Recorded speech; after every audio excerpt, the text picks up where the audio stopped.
If you're an agency managing WordPress sites, updates do break sites, do cause changes on your sites. The general way to deal with this is to recommend visual regression. Visual regression testing is you take a screenshot of your site before doing an update, you do the update, you take a screenshot of the site after doing the update, and then you compare the screenshots. If anything changes, then the site is broken. But at WP Remote, we've solved visual regression in a way no one else has, and we have a live example today to show you why the details matter.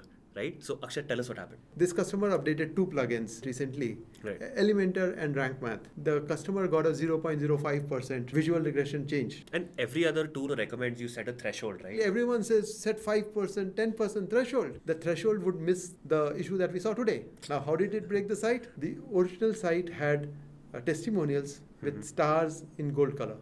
Okay. And on the new site, those stars have become black in color. That's it. Everything else is the same. Right. So you have few pixels which have changed, and this customer would not have got it. And this is not a one-time example. We see this so many times. We see right? this all the time. We just thought that let's talk about it. So what have we done that's special? You don't get false positives. Why are there false positives? Because sites have become so dynamic. You have pop-ups, sliders, you have ads. The things which you don't even realize are dynamic, like a lazy loaded image and more, make it really difficult to capture a screenshot well.